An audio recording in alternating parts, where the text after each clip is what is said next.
Buah petai dah ni dia panggil ni. Bos apa ni, Bek? Buah dia gugur petai.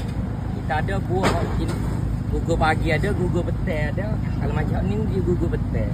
Ni trik apa ni, Bek? Tray ketiga. Trik ketiga ni. Tray ketiga. Bos campur laka ni tak? Oh, ada museking ada. Museking. Museking.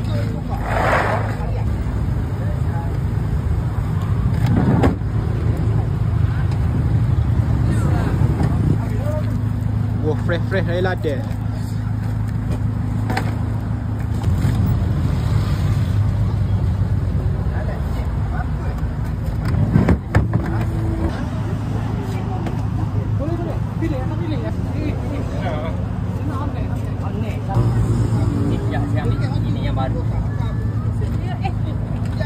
Buah dari mana ni, Bek?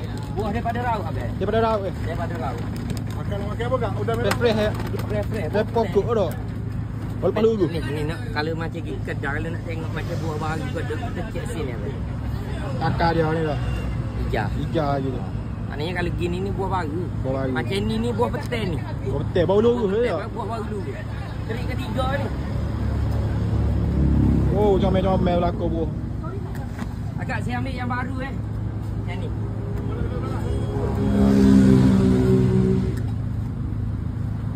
Akak mari sini belakang. Tenda pun ada.